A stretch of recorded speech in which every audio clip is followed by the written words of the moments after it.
ไปตรวจเยี่ยมวัดในอำเภอพานเนาะ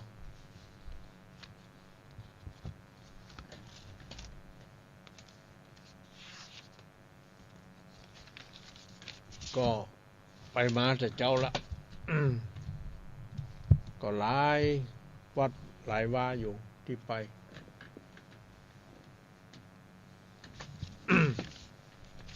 ก็เป็นนโยบายของเจ้าคณะจังหวัดเพิ่นมือออกตรวจเยี่ยมก็ได้รับความร่วมมือจากเจ้าคณะพระสังฆาธิการโดยเฉพาะอย่างยิ่งก็เจ้าคณะอำเภอพานเนาะที่วัดปากขวาวนั่นนะกะฮะ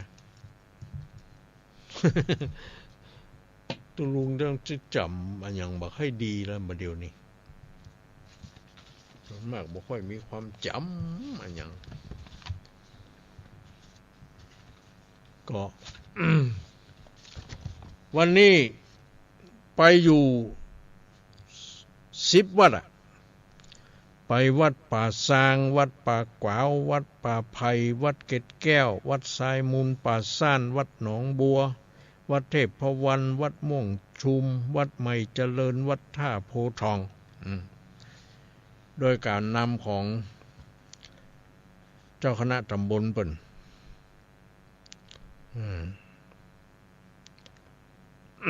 แต่ก็รองเจ้าคณะตำบลเนาะในนั้นก็ได้รับการต้อนรับเป็นอย่างดีก็ยังว่านั่นแหละญาติโยมทั้งหลายส่วนมาก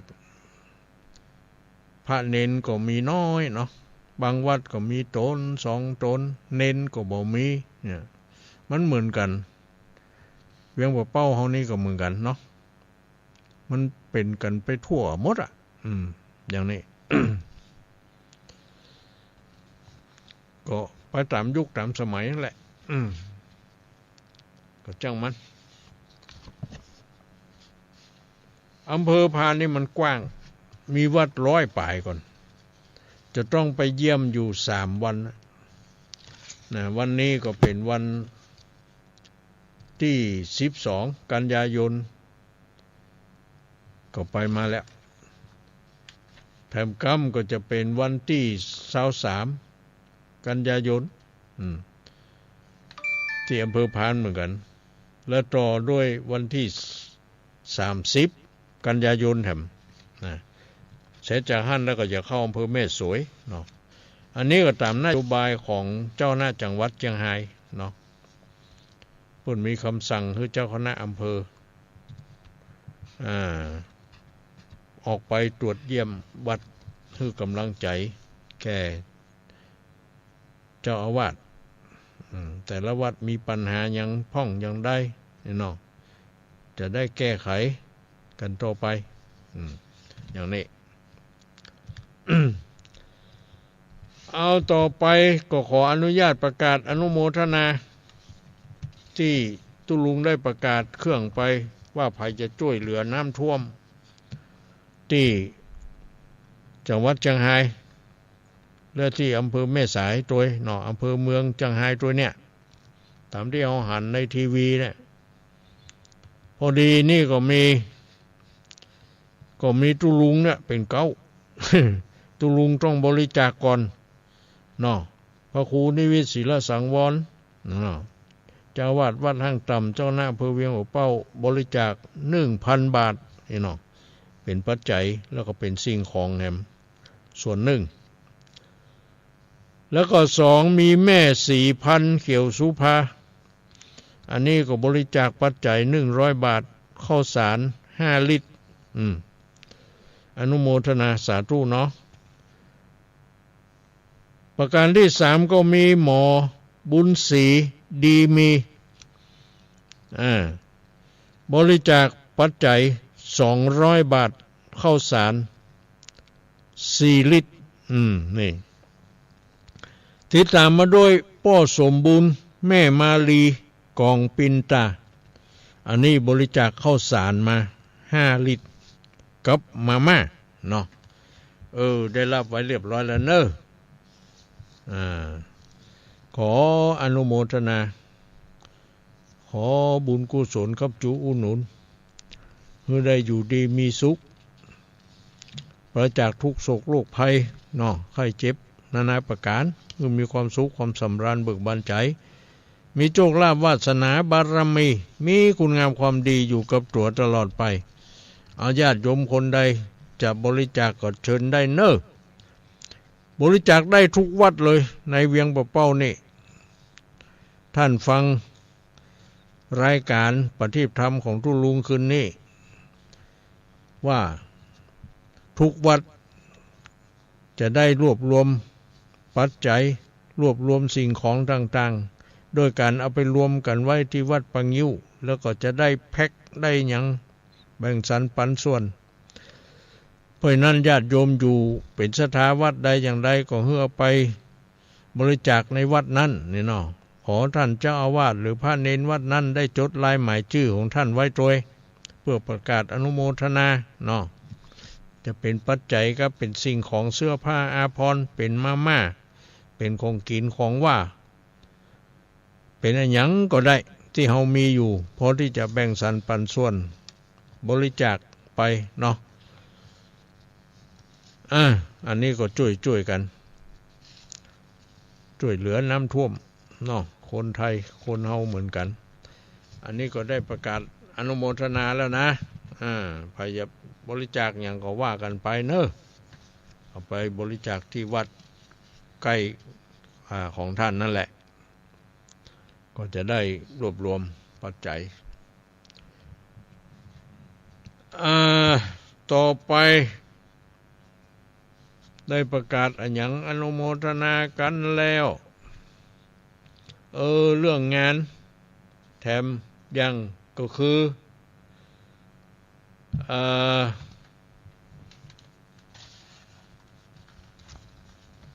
ในเดือน12คืน12ค่ำซึ่งตรงกับวันเสาร์ที่14กันยายนเนี่ยก็คือวันพุธวันฮือนี่เนาะอันนี้ก็ที่วัดพระธาตุดอยเวียงฮ้อเพิ่นจะมีการทานสังฆทานนี่เนาะทานต้นเงินต้นทองต้นอย่างเนี้ยนะปีนี้เพราะนั้นก็ขอเชิญศรัทธาญาติโยมทั้งหลายในหมู่3หมู่11หมู่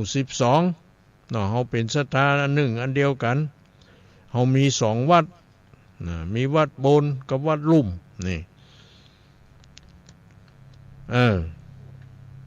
เหมือนกับเฮามีที่เฮาเหมือนก็เฮามีที่ปลูก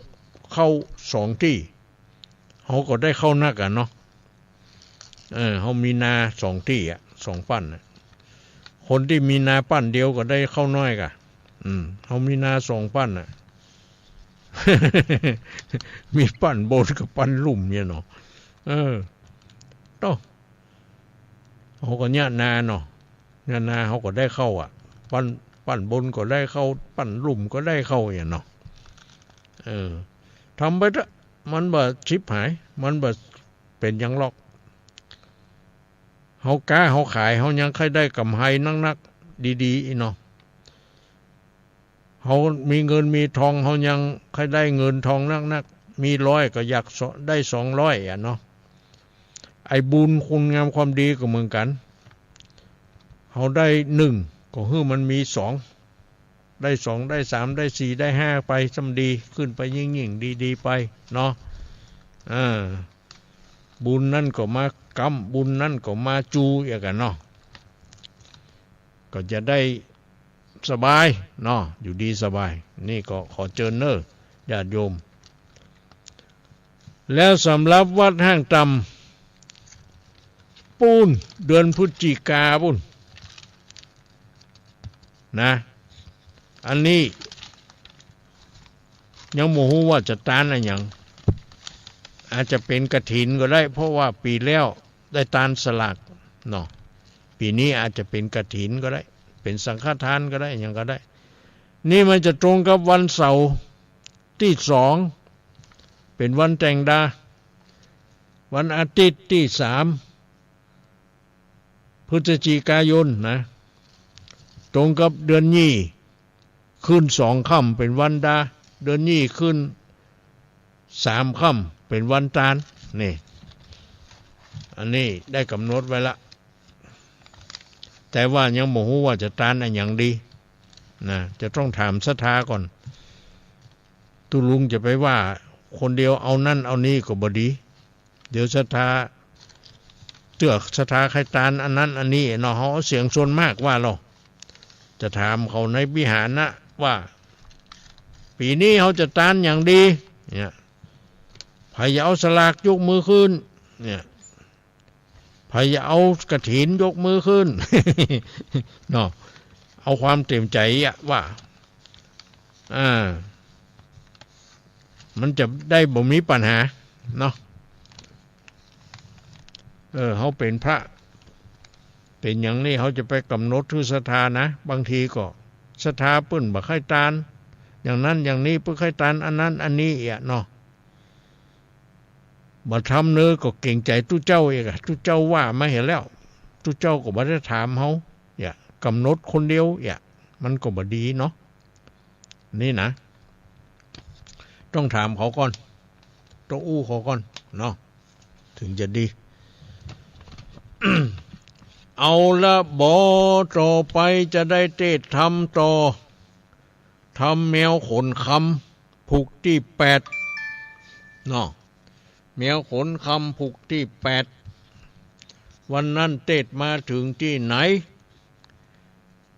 เทศมาถึงที่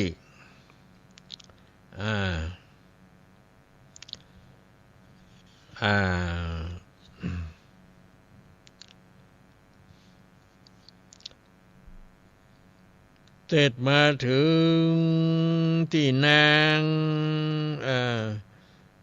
น้อยนออสุมาลานางน้อยอสมาลาว่านางนั้นเป็นลูกของเจ้าฤาษีแล้วก็มีปัญญาดีนี่เขาก็เลยอยากจะถามปัญหากับนางก็เปิดโอกาสให้ถามอันนี้ก็นางนอน้อยอสมาลานอมุนีหนุ่มเน่าคณิงใจเล่าถามปัญหาว่าพี่ขอถามปัญหานอเน่านางจุงตอบเล่าตามลายปัญหาหมาย9จี้มีดังนี้ว่าของอันใดมีน้อยใหญ่ในโลกใต้มนุษย์สาอันงามนำหนาแต่เล่าบ่ฮู้เก่ามองผ่านมีกลิ่นหอมนานหลายหลักบ่ฮู้จักหนีหายจักหมื่นหลายไปน่านับอ่านกว่าปันปียังหอมดีจื่นจ้อยนี่แหละมันเป็นอันยังอีน้องนางอสมาลาก็ได้ตอบว่าดูลาพี่ใส่ใจเหยนอเน่ามาตั้นเล่าจ่าถามปัญหางามล้ำตี้ขอเจ้าปี้ฟังไปอันว่าของใดในโลกล่าแดนลุ่มฟ้ามนุษย์สางามนำหนาหลายแหล่กลิ่นหอมแผ่ไปไกลบ่ใจคำใสมุกมาดแก้วก็อาจคุณทนเครื่องประดับโจรสายสร้อยบ่ใจแหวนใส่ก้อยสร้อยสังวานบ่ใจอลังการเครื่องงะบ่ใจเสื้อผ้าแพรพันบ่ใจน้ำจุนจันหลายแหล่บ่ใจดอกไม้แพรหลายสีอันว่าของงามดีบ่ผ่อนหอมบ่ย่อนเมินนานคอใครคาน9จี้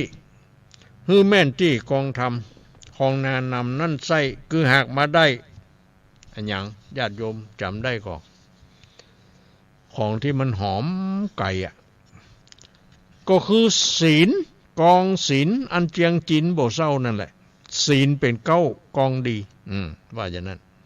อันนี้ก็เป็นถามปัญหากันนี่นะเขาก็จะอ่านต่อเล่าต่อนี่เนาะอันนี้ก็ฟังไปหน้าโมเขาก็บ่ตั้งก็ได้พอตั้งแล้วแต่ว่าทำมันยังบ่สุด จำเป็นต้องมาอ่านมาเล่าต่อ กรมประชาสัมพันธ์ เอาเกียมตัวจะเทศต่อ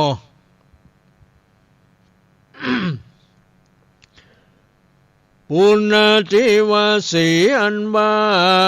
การว่าลอดวันลุนรุงเจ้านางหนอเนาอาสะมาลาก็ปาหนอพุทธาไปสู่ยังที่อยู่ระสีอันจุรีกมเก่าไว้ซึ่งเจ้าคุณทำจีดงดำมาป่าไม้ขวาดหูได้อภิญญาณว่าเจ้ากลุ่มมันน้อยนาดเป็นเชื้อชาติตรงกุลเป็นตนบุญพาเสดป่าฮือเกิดสวัสดีนำสัตว์โลกีน้อยใหญ่เตียวคำไต่สงสารถึงนี่ปานเวียงแก้วเป็นที่เลี้ยวมโนในเจ้าสินใสวิเศษรู้แจ้งจิตขี่ญาจริงใครจะบ่จ้าทำเจ้าโนราตะลงยานวัดดุราเจ้ากุมมันเฮ้ยนอเนาชื่อแห่งเจ้ามีนำใดอยู่ไกล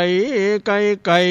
ต่างเตดแดนดาวเข็ดใดจ้าสายวงศาเชื่อเผ่าเป็นลูกเจ้าสายนายหรือใจไหลไบรน้อยมากไฟห้อยสั่งจาจริงพดมารอดอยู่สู่ยังที่อยู่ดงจันจุงไข่ปันบอกเล่าฮือรู้เก้าจำมีแดดเจอว่าอันแล้วที่นั้นเจ้าหนอแก้วจุมปูราชก็โอกาสขี่ญาลำดับมาแต่เก้าตลาดตอดเต้าว่าทอดปลายน้อยปริยายหลายแลบเว้นแวบทใดฮือจีดงไพรบุญใหญ่หูแจ้งไข่ทุกประการจีดงดันผู้เท่าฝังหนอพระเจ้าไข่ปันมิใจมันจมจืนปิติตื่นยินดีแล้วตนเชียงจีป่าไม้ก็น้อมไว้อธิษฐานว่าแม่นสมปานจัดก่อนอันเจ้าสองน้อยอ่อนจอมควันได้ร่วมกันก่อสร้างบ่ห่างร่างนี้หายเป็นกุลลายพาเสดขอบุญบังเกิดมีมาฮือจันตาจอนาคือดาบกล้าคมใส่สีกันใจติบเตดลงมาสู่เขตจุมปูทั้งธนูดำเกลียวอันเลิศแล้วเจียงคานกันอธิษฐานเสียงขาดเต้าทิราชอินตาก็สัญญาขวาดหูเต้ากินกลู่เมืองบนก็บังกาญาตนไว้วองลงมาสู่ห้องจุมปูเอาธนูวิเศษและดาบทิพเตดขมใสสลีกันใจดำแก้วกันมาลอดแล้วโบจ้าก็เอาวางต่อนาละสีกันโบละมนดีพร้อมควายเจ้าบุญใหญ่เมืองสวรรค์ก็รีบพายพันขึ้นสู่ยังที่อยู่แห่งตนก็มีหันแล่นหน้าส่วนเจ้าราศีป่าไม้การน้อมไว้อธิษฐานก็บันดาลกายเกิดของลำเลิศมีมาหันตันตาโบจ้าวางต่อนาบัดเดียวจีดงเขียวจมจืนก็รีบยกยื่นวางปันหือนอจอมทำยอดซอยแล้วไข่กล่าวถ้อยวาตีฮือนางบุญมีนอลางามเงินฟ้าอะสมาลาว่าฮือเข้ามานั่งไกลที่เจ้าหนอไทยคุณทำแล้วไข่กำโปงขาดฮือโอวาทสนใจว่าตอนนี้ไปเมื่อนาเจ้าหนอละตั้งสองเป็นกู้ปองกินนะกันแล้วฮือเป็นผัวแก้วเมียแสงฮือหักแป้งจืนจ้อยฮือกล่าวถ้อยจ้าวานกระทำการสร้างก่อฮือรักต่อเปียงกันผัวผิดพันมากกวางเมียกล่าวอ้างจากไข่กันผัวเป็นไฟเดือดลามก็ฮือเมียเป็นน้ำดับเสียกันว่าผู้เป็นเมียยอดซอยบ่ถูกถ้อยตามกองฮือผัวจ้าปองบอกเล่าฮือได้หูเก้ากองดี อย่าไปฟังตีแจ้งด่ากำงนงาไข่ปานผัวเมียกันร่วมห้องจ้าเก่าก้องกำวันย่อมเจยบันคำเจ้าเทวดาเจ้าก็ฮักษาถึงอยู่เกหาตูบน้อยบ่ตำก้อยเครื่องขี่กันผัวบ่ดีกล้าหยาบบ่สุภาพตามกองเมียร้ายปองแจ้งด่าผีร้ายลาบหมาหมายเข้าของลายกองโกดย่อมตุกหดเข็นใจผัวเมียใดหนุ่มเท่าทุกแต่เราอนาถากันอุตสาก่อสร้างบ่เก่าอ้างผิดกันมีใจมันชื่นจอยไขกระถอยกำดีเงินคำมีมากเต้าโยมไหลหลังเขามาหาจาเลนา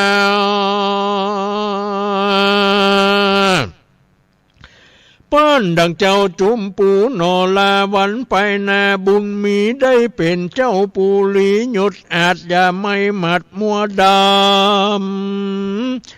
กูจะนำขดไม่แก่ไพร่ใจประจามีอัจญาสั่งใจจักป่าได้กินแนงกวนยำแยงที่จันคือสดดันหันใส่จักทำการอันใดนั้นเล่าสติเฝ้าเตรียมโตนแม้นมีคนมาสนสออย่าได้ไปใจหม้อตัวยลุมสติคมขวาดหูแม่นจักอูตัดความสินทำงามนั้นเล่าเอาเป็นเก้ากองดีกันโทษเขาบ่มีจองหอยอย่าไปกล่าวถอยปั่นหมายว่าโทษมีหลายนักโสดแม่นว่าโทษนั้นใสมีนักใหญ่หันใสอย่าไปจากใครกล่าวถอยว่าโทษมีน้อยนานำจักเป็นนากรรมตบสายหือได้ร้ายเครื่องขี่โบราณมีว่าไว้ตั้งแต่ไทยเดิมมาสืบปิตาพ่อแม่ถึงเท่าแก่เอาลุง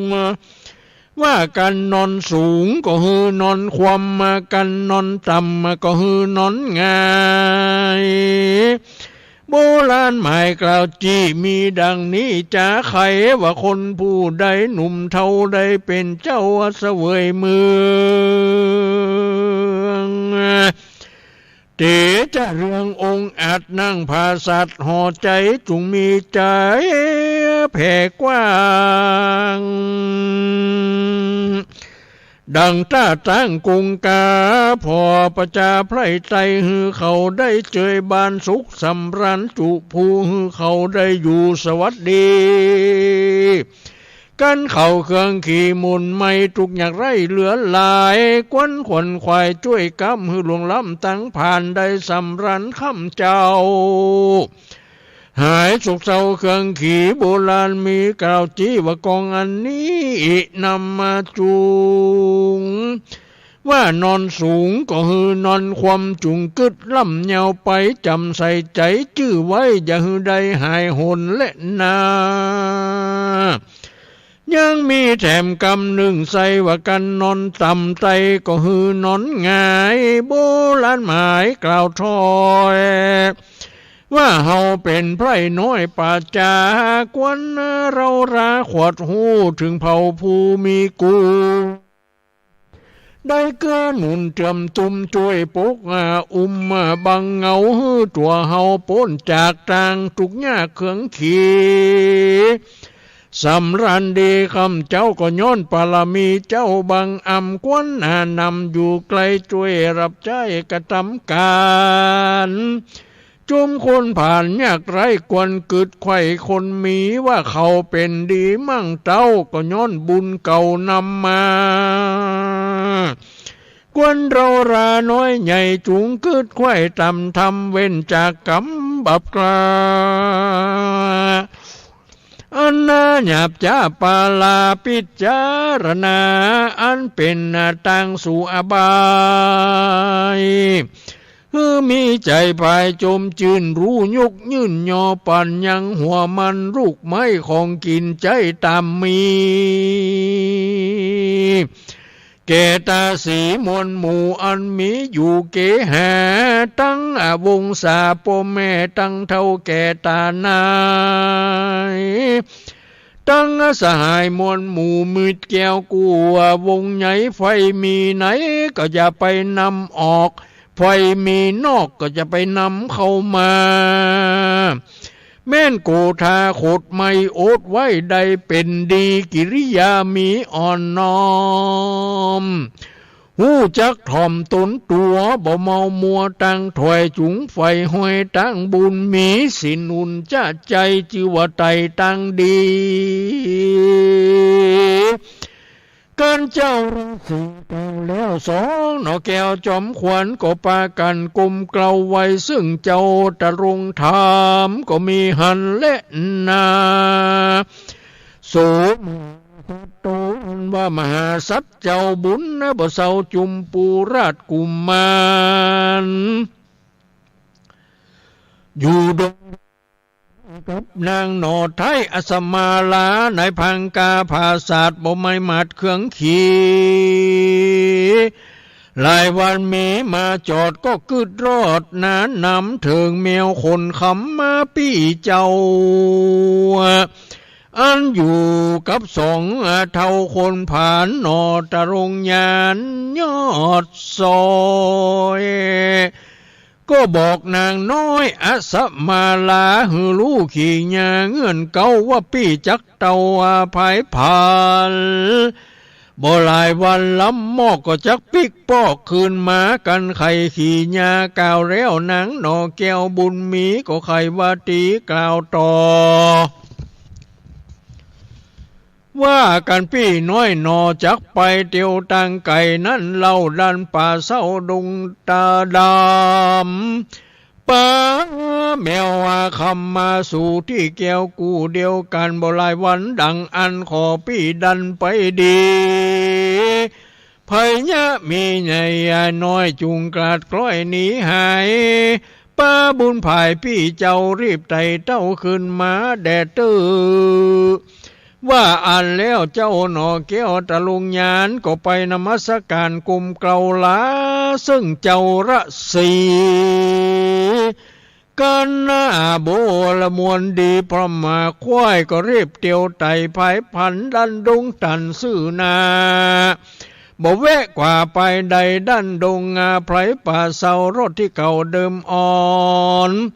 นอผู้ทอนน้อยนาดก็โอกาสขี่ยาบอกพาตาเจ้าปี้หูทวนทีความนายอันตนไปนาหลายวันกว่าจริงขึ้นมาแล้วใครจะกล่าวต่อว่าจักเอาปี้น้อยนอคนคำดันดงดำไปสู่ยางที่อยู่ราศีนอมุนีกล่าวแล้วก็ปาปี้แก้วอำลายังส่องขาป้าปูหือได้หูตามหลายว่ากรรมมาหลายแต่ก่อนมาไล่ต้นตัวยตาลได้มาผ่านจากลาดหือไปจากไกลตาลานขอลาป้าปูจากประจากไปอยู่แดนไกลขอใจป้าปู่ป่าอันเลี้ยงข้ามานานอยู่ดงดานป่าไม้อย่าเมื่อยใครหนาวนายผุงป่วยภัยกาหยาบจะได้มาป่าอาเบียนขีบุญกุลมีปู่ป้าสองล้านคาจดจำบ่อนิจกรรมกลาพรากบ่ตายจากไกลกลาจะคืนมาเกื้อหนุนตอบเต้นกุลป่าปู่อันใดมาอยู่อาศัยได้สุขใจชื่นจ้อยบ่ทำก้อยเครื่องขี่หนอมุนีน้อยนาดได้โอกาสไข่กำส่องบุญน้ำหนอลาก็ไว้ปู่ป้าส่องขาแล้วก็ไกลกลาเตี้ยวออกมาไปนอกตูบน้อยน้ำตาย้อยลำลายย้อนอะไรส่องเท่าอันเลี้ยงเจ้ามานานนอตะโรงยานน้อยนาดปลาแมวอาจคนคำดันดงดำบอดจ้ารีบบ่ายนาไปสู่ ยังที่อยู่ระสีป้อนางบุญมีนอนน้อยอันเป็นกู้หวยสายใจก็มีหันและนาตาโตปารางาทัดแต่นั้นไปนาเจ้าโนลาพุทธาอยู่กับนางอัสมาลายอดซอยสุขจื่นจ้อยคืนวานในหอจันกวางใหญ่กลางประไม้ดงดำส่วนเหมียวคนคำนั้นเล่าอยู่กับต้านเจ้าระสีโสสามบุญมีพี่น้องอยู่เถื่อนทองดงตาล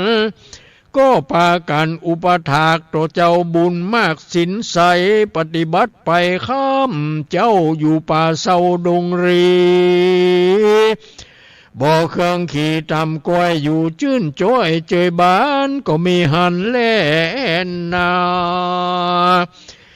กติว่าสั่งยังมีในวันหนึ่งเล่าแมวพี่เจ้าคนคำกำจักนำมารอดไข่แอวสอดดงตาลจริงภายพันบ่จ้าสยองคืนฟ้าไปบนลัดไพสนป่าไม้ไปหุ่นใต้จอยวอยข้ามดงดอยเหี่ยวหาดไม่ยายหยัดอึบตันเล็งหันหน้าปากทำหันแม่น้ำสาขาไหลลงมาลันลาดพญาแมวอาจคนคำมาก็น่านำลงสู่ยังที่อยู่ดงตาลเลี้ยวพายผ่านเตียวไตก็ไปปะใส่บกคลนีดอกบัวมีหลายแลดอกออกดอกแผ่หลายลามดอกป้านงามสาสู้ต่างจังก่อนอยู่ใหญ่ๆปูปลาไหลกุ้งเนวล่าสอดเสียวจุ่มฟองนกกระทาปองเป็นหมู่มันพกอยู่ปลายไม้ล่าสดใสกินปลาเมียวคำขาอาจกลารีบใบหน้าภายพันดันดงตันป่าใหญ่ก็หันใส่ทำกวางอยู่จิมข้างคีรีหันดุคนมียายหยาดเลียลาดถมทองอยู่เป็นกองน้อยใหญ่กินเม้นไข่ดงตาล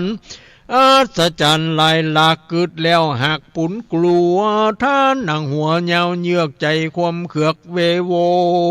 นว่าดุคนน้อยใหญ่สังมีไข่กองกันไผ่จะผันลาบซาหรือเจ้าฟ้าปุลีอาจยามีเหี้ยมโหดเอาคนตุดนักลายมาฆ่าตายมวยมอดบอกคือรอดคนใดหรือว่ายักตาใสหยับจ้าโซสดล่าไพโซลกียังคนน้อยใหญ่ละดุกไว้ถมนาหรือสัตว์นากล้าหยาบเอวกันกาบกินคน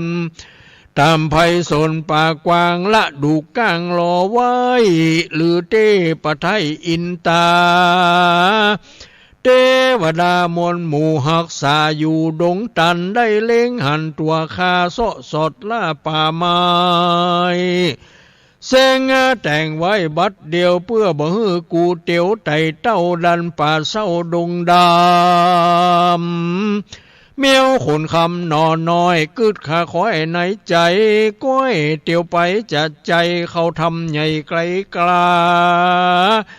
เสียง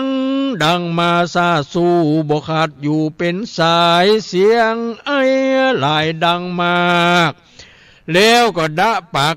กาบกินเม้นสับตัวมาเมียวคำขาสันทีพอไปที่ไปไหน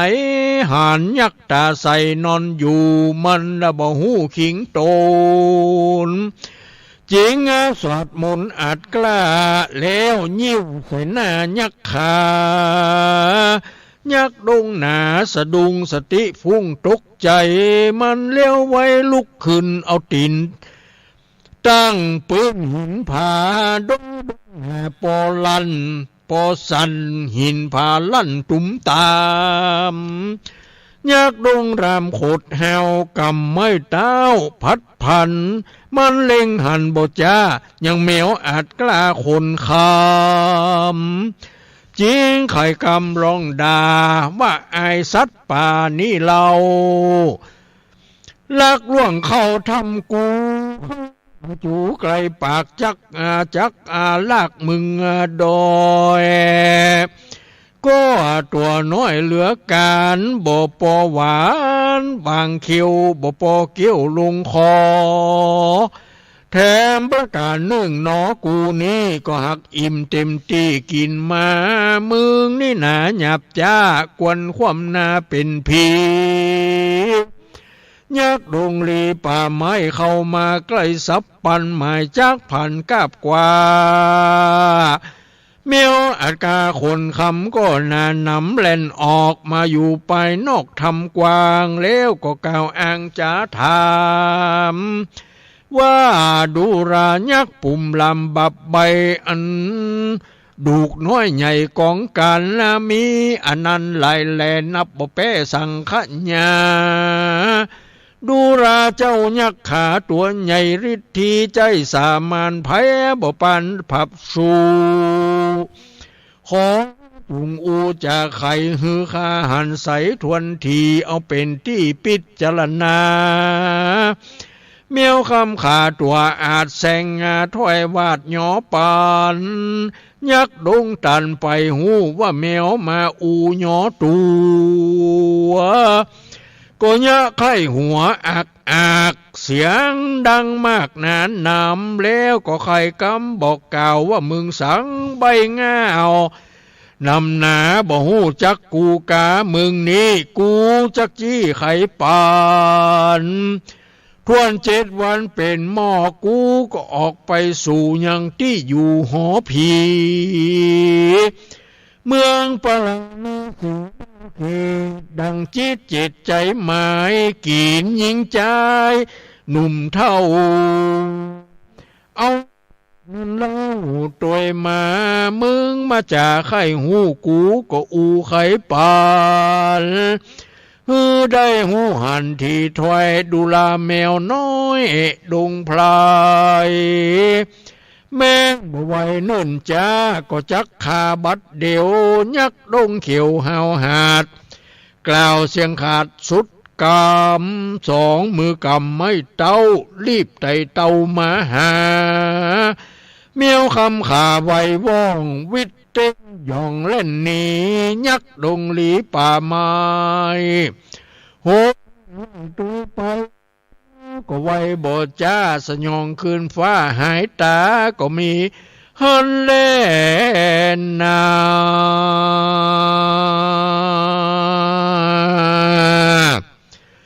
นี่ที่ตั้งขีญาสังวนาวิเศษจะปุราชพญาแมวคนคำผูกทวน8ก็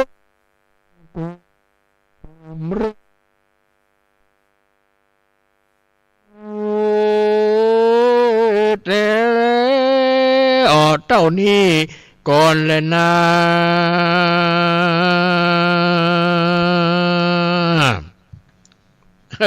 จบไปแล้ว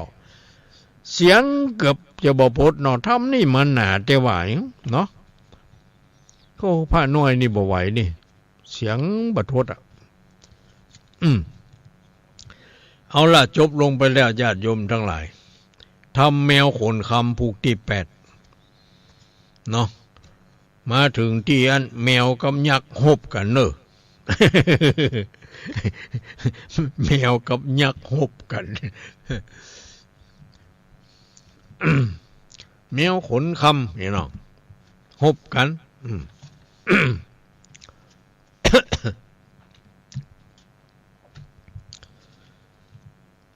ยังเวลานี่แถม20 นาทีประมาณนั้น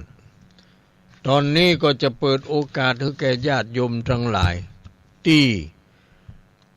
เปิดเครื่องรับฟังอยู่ทางบ้านว่าอยู่แห่งหนตำบลไหนใกล้ก็ว่าไกลเสียงเป็นยาใด ชัดเจนก็ว่าบ่ชัดเจนอีเนาะและญาติโยมมีปัญหาอันยังใดพ้องจะถามจะยังใดตอนนี้ก็จะเปิดโอกาสให้แก่ญาติโยมทั้งหลายได้โทรเข้ามาได้เลยใครจะเป็นสายที่หนึ่งก็ว่ากันเนาะสายที่สองสายที่สามมาแล้วสายที่หนึ่งมาแล้วเจริญพรไหว้สาหลวงพ่อเจ้าแม่อันยังก็เนี่ยแม่คำนวณแม่สลาดเจ้าแม่สลาด แม่สลาดเจซ้อนเจ้าหม่อนดินแล้วท้องซ้อว่ากัน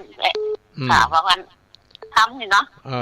ฟังทำหูเรื่องอยู่เนาะหม่อนนี่ติดใจดีเนี่ยใจดีหูเรื่องอยู่เนาะใครจะรับได้วันนี้รับได้แต่ฟังฟังชัดเจนดีก่อนเจ้าชัดเจนดีเจ้ามันมีปัญหาอย่างเนาะเจ้าดีละถ้ามีปัญหาก็บอกนะจะได้แก้ไขปรับปรุงเจ้ามีปัญหาอย่างอยู่ดีสบายเนาะแม่เนาะเจ้ากี่ข้าวลำน้ำลงนะเจ้าวันเท่ากินสลากวันได้ก่อนวันไหนวันทางต่ำวันทางต่ำวันทางต่ำวันเสาร์ที่2 พฤศจิกายนเดือนยี่ขึ้น2 ค่ำเป็นวันแต่งดาวันที่3วันอาทิตย์เดือนยี่ขึ้น3 ค่ำเป็นวันตานแต่ว่าจะเป็นจะไม่เปลี่ยนเจ้าจะเป็นตัวเองเลยมาต่อมันเป็นใจโปไก่สักเท่าไรลูกจากอันนี่มานี่แล้วไปสักครั้งเกี่ยวว่าชั่วโมงก็บ่ถึงลองจวนกันพอกันเนาะเพื่อจะได้มาแอวมาแหวงสาธุเนอะแม่อายุวันโนสุขังพลังอยู่ดีมีสุขสายต่อไปเนาะสายที่2เข้ามาได้เลย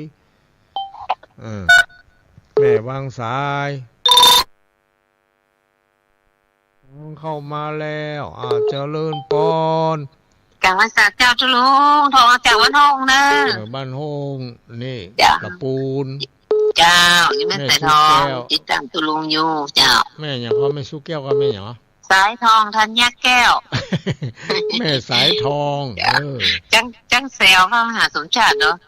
ไปซองคนนี้ผมมีปัญหาครับจ้างของนามาแล้วนะเจ้ามีอย่างวันนี้มาอวดกันมีจ้อยมีโซมีข้าวมีเขือก่อนการทำบุญนะการทำบุญกันเนี่ยขออนุญาตทำบุญไว้จ้ะมันจึงบ่เสียหายจะได้สบายรุ่งเรืองไปหน้าทำบุญกับจ้ะของเขาเจ้าข้าพัฒนาเอาเตะตัด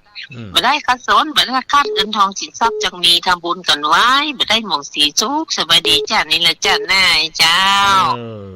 ลองใจทุลุงเนอะสตุเจ้าเอาไว้สัตว์เจ้าอายุวันโนสุขังปะลังเอาสายต่อไปเนาะเขาก็แบ่งกันเจริญพร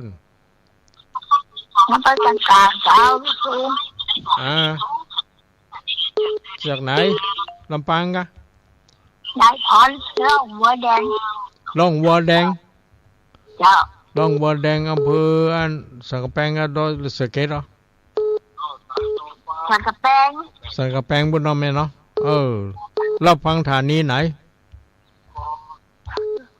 ภายหินได้ชินวัดภายหินเนาะแม่เนาะเจ้าฟังชัดเจนดีกว่าฟังชัดเจนจะเยอะฟังแล้วของคำน่ะฟังหูเรื่องเนาะแม่เนาะเจ้าดีละเนาะกลัวจะฟังหูเรื่องไปได้ไม่มีปัญหาอะไรเนาะอยู่ดีสบายดีละอย่าที่เขาห้องอย่าทอนลองหัวแดงน่ะมาลองหัวแดงเนาะแม่เนาะอายุวันโนสุขังพลังเนอแม่ชื่อหยังก็ ยายพรล่องวัวแดงแต่จะไป ยายพรบ้านร่องวัวแดงอีเนาะ เจ้าย ายพรบ้านร่องวัวแดงอำเภอสันกำแพงจังหวัดเชียงใหม่ลุงด้วย มาแล้วยายด้วยเที่ยวอยู่ อนุโมทนาสาธุเนอะแม่เนอะอยู่ดีสบายเอาสายต่อไปเนาะเขาแบ่งกันอู้แม่วางสายก่อนเนอะ เจ้าว างสายก่อนเดี๋ยวก่อนโดยคนอื่นเข้ามาเข้ามาแล้วเจริญปอนไปสาธุลุงใครเครียดแม่อินมาแล้วบอเสมิง ฟังไม่ฟัง90.25ไม่วางเรดิโอชัดเจนเจ้าไม่วางดีลีโอเนาะใกล้ขนาดนั้นดีละทำกันจักงวดฟังทำจักงวดเราวันนี้นะฟังทำหูเรื่องอยู่เนาะรู้สึกดีเข้าใจดีแล้วมันนานจบแล้วเนาะมันยาวอ่ะนะเสียงบ่ค่อยพดกันดีละมันฟังไปข้างหน้าแบบว่นเนี่ยรถเนาะแต่ดีละแม่อยู่ดีสบายดีเนาะแม่เนาะสบายดีดีละผดกดโต๊ะข่าวจับใจได้วันนี้นะแต่จุ่มเย็นดีเนาะโต๊ะวันตี3ด้วยบ่าย 3 โมงนี้ดีละจ้ากำลังใจลูกเนี่ยเจ้าเจริญปอนเนอร์อยู่ดีมีสุขเจ้าไม่อินเสมิงมาแล้วสายต่อไปมาแล้วบอสายนี่เจริญปอนกลับมาสาเจ้าตุลุงแม่สุเกี้ยวสิแล้วปูนนะประเด็นน้ำเงี้ยวขนคำผูกทวน8แล้วเนาะจ้าผูกทวน8แล้วแม่แมวกับลังฮบกันกับยักษ์อยู่เนาะจ้าฟังชัดเจนดีนะลุงเจ้าดีละชัดเจนดีเนาะไม่สุกแก้วเนาะเจ้าชัดเจนดีผูกทวน8ทำมันกันแย่เนาะตุลุงนะจ้าเสียงมันพดกลับไหว้สาเด้อตุลุงบ้านทางต่ำเด้อเจ้าเจริญปอนเนอร์อยู่ดีมีสุขกลับไหว้สาสัตว์เด้อเจ้าเด้อสัตว์อายุวันโนสุขัง1 สายแล้วเจริญปอนไหว้สาเจ้าตุลุงเจริญปอนจากไหนบ้านเรือนประจางละปูนเจ้าจากบ้านเรือนป่าจางละปูนเจ้าบ้านเรือนนี่กะเจ้าบ้านเรือนเจ้าบ้านเรือนจังหวัดลำพูนนี่เนาะอำเภอป่าจางจังหวัดลำพูนฟังชัดเจนดีก็ฟังฐานนี้นายแดนดินจินตนาเจ้าชัดเจนดีเนาะดีละฝนตกก็ตกอยู่เนาะจุ่มเย็นอยู่เนาะมันตกนักแล้วก็บ่ไหวเนาะอย่างกับเมืองเชียงรายแม่สายแต่น้ำท่วมแม่หันในทีวีก็เปิดทีวีดูก็หันกลางไปดีดูมันน่ากะท่วมแตะท่วมบ่าเนาะตั้งฝางนั่นแหละตั้งมังฝางแถมน่ากะปีนี้มันฝนตกนักล่ำไปเนาะเล็กก็แรงแกเสร็จเล็กก็แรงเสร็จได้ตกก็ตกนักเนาะมันเป็นเรื่องของธรรมชาติเนาะแม่เนาะเอาบ่จ้างว่าจะได้ให้มันปล่อยมันเถอะอนุโมทนาเนอแม่เนออยู่ดีสบายอายุวันโนสุขังปะลังเอาสายต่อไปเนาะมีก็เข้ามาเนาะแม่อยู่ไหนอยู่ใกล้อยู่ไกลเนาะเจริญปอนฟังได้เจริญปอนมาตรการตุลุงจากไหนจ้านี่จากแม่ก้อมใจคำอำเภองาวจังหวัดลำปางอยู่อำเภองาวเลยครับเดี๋ยวนี้เจ้าแม่จะก็แม่ก้อมแม่ก้อมใจคำแม่ก้อมใจค อยู่อำเภอเงาโอ้ไกลเหมือนกันเนอะ เจ้า ฝนตกก็ วันนี้บ่ตกเจ้าตุลุง โอ้ตกตะวากะ วันนี้บ่ตกวันว่ากับบ่ตกอะไร ก็เป็นยังมันตกที่อื่นห้องบ่เมินมันก็คงจะตกบ้านเฮาอ่ะ ทั้งคืนดลุนี้เจ้า อ๋อฟังขึ้นของคุณโยมดารุณีเนาะ เจ้า 103แล้วกะอันหยัง เจ้าแล้วซีก็เจ้า 104แต่มันกระจายขึ้น โอ้เจ้า เนาะชัดเจนดีเนาะแม่เนาะ เจ้าสาธุเด้อตุลุงเด้อ อยู่ดีมีสุขเนอะแม่เนอะอันนี้ เจ้า มัน สาธุ อยู่ดีมีสุขสาธุอ้าวมาอีกหนึ่งสายเอาเจริญปอน เจ้ากระไม่สัง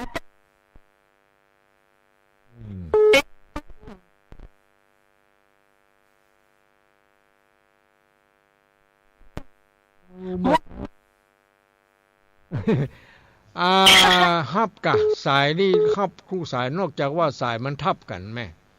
มัน เจ้า อาจจะอ่อนไปก็ได้เนาะแม่อยู่ไหน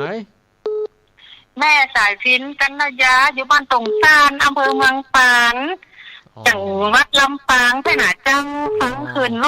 106.0ตั้งเสียงดังฟังชัดดีนะหลวงพ่อนะ ดังฟังชัดเนาะมันมีปัญหาเนาะ เจ้ามีปัญหาขอบคุณนะหลวงพ่อนะตีเฮือนำทำคำสอนนะเจ้านะ อายุวันโนสุขังพลังแม่สายพินนี่เนาะ เจ้าสาธุเจ้ากราบไหว้สาเจ้าหลวงพ่อเจ้าสาธุ อายุวันโนสุขังพลังอยู่ดีมี สา สุ ธุ ขอ้าวสายต่อไปเนาะแม่วางสายก่อนเนาะสายต่อไปเข้ามาได้เอายังแหมเวลาอยู่8-9เจริญปอนไปไหนอะดับไปอะเอาเข้ามาใหม่ เจริญปอน ไรจ้าพระโคจ้า ฟังอยู่เนาะแม่เนาะชัดเจนดีก็ จำได้ก็ เสียงนี่จำได้นะชื่อนี่จำมาได้ เสียงนี่คุ้นๆจำได้เสียงนี่ แม่เลื่อนเข็นต่อวังเหนือเจ้า แม่เลื่อนเสียงต่อ จ้าแม่ฟัง94เนอะ 94เนาะแม่เนาะชัดเจ แม่ น ข ดี จานเจ้า แม่ขจานโมเดิร์นนะ จ้า ของแม่นง โอ้ อ่ะ อันยัดกับเนื้อขนคำมันได้จะชนะจ้ะ ก็นั่นน่ะฟังต่อไปเนาะ แม่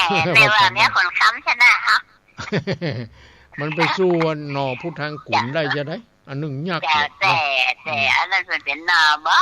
เป็นหนอ เป็น ผู้ นัก ทาง ที่ กุน ชื่อมันได้เนี่ยเจ้า พริกขี้หนูมันเผ็ด เจ้าที่กินหนูมจึงเพชร นั่นแหละถึงมันจะน้อย แม่ให้กำลังใจว่าครูเด้อ เจริญปอนเนอแม่เนอแม่เรือนแสนต่อสาธุสายต่อไป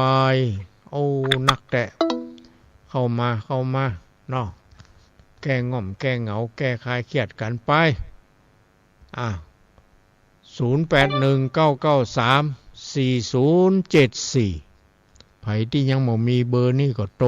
จดไว้เหียเขียนไว้เหีย0819934074เนาะโทรเข้ามาได้เลยเอาเข้ามาใหม่กี้มันรุดไปเห็นแล้วเข้ามาใหม่ไผที่โทรมาเมื่อตะกี้เนาะ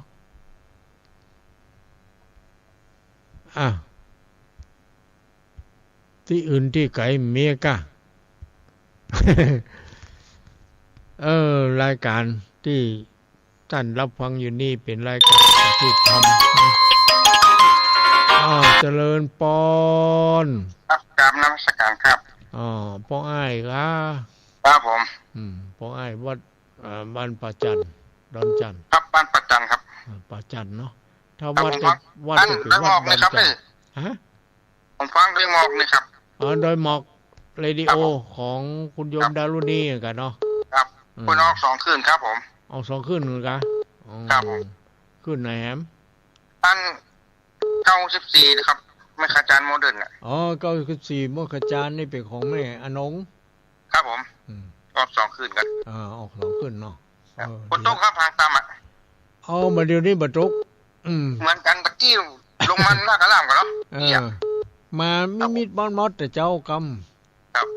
มัน ตะ ตุก กี้กันหน้ากระล่ามกันนะครับ เออ ลุง แต่ ครับ อืม ครับผม เอาอยู่ในห้องส่ง ครับ บ่ได้บ่ฮู้ ครับ เอาอยู่ดีสบายป้องไอ้ ครับครับกราบนมัสการครับ อยู่ดีสบายเอาสายต่อไปเนาะรับได้แฮมสัก2 สายเนาะเอาเข้ามาใหม่มันรุดไปเนาะ0819934074เบอร์ของตุลุงวัดห้างตำรายการปฏิบธรรมพฤหัสบดีเจริญปอน ไหว้เจ้าตุลุง จากไหนจ้าเสียงนี่คุ้นๆ จาก นะ อำเภอลีเจ้า โอ้อำเภอ ลีบ้านบวก บ้านบวกเนาะ เจ้า อำเภอ ไม่หลง แม่ชื่ออย่างก็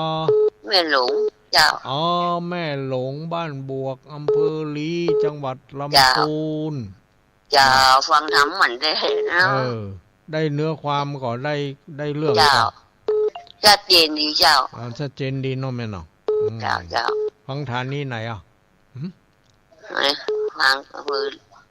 ขึ้น ส ที่ ถา เท่าไหร่ นีนะ ขึ้นที่ ชุม เท่าไห ช ร่ นคนยังลี อ๋อชุมชนคนเมืองลีเอง เจ้า เดี๋ยวชัดเจนดีเนาะ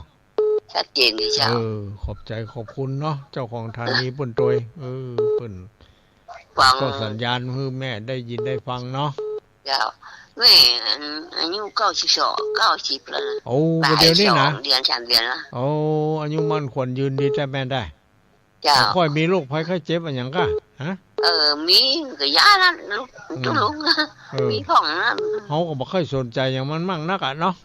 เจ้า ถ้าเอาใจไปอยู่กับมันก็เป็นอยู่หั่นนะแงบๆนะ เจ้า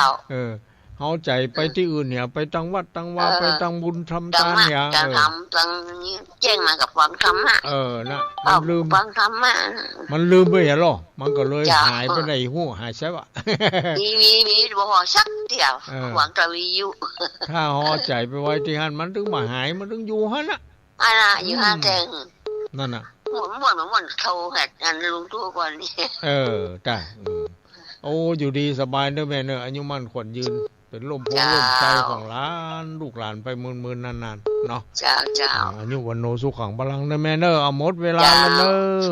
เจ้า ขอขอบใจอนุโมทนาทุกสถานีทุกสายโทรศัพท์เนาะตอนนี้ก็หมดเวลาแล้วเฮาก้อยปะพบกันได้ใหม่ในวันพัดหน้าเนาะพัดนี้บัดตาพัดหน้ายังมีก็ขอความสุขสวัสดีจงบังเกิดมีแก่ท่านสาธุชนญาติโยมทั้งหลายทุกคนทุกท่านขอให้มั่งมีสีสุขอายุมั่นควรยืนประจากทุกโศกโรคภัยไข้เจ็บนานาประการให้มีความสุขความสบา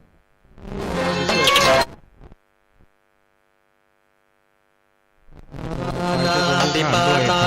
เวรมณีสิกขาปะทังธรรมพระสอนสั่งโปรดจงฟังตั้งใจให้ ตกจากที่สูง เรียก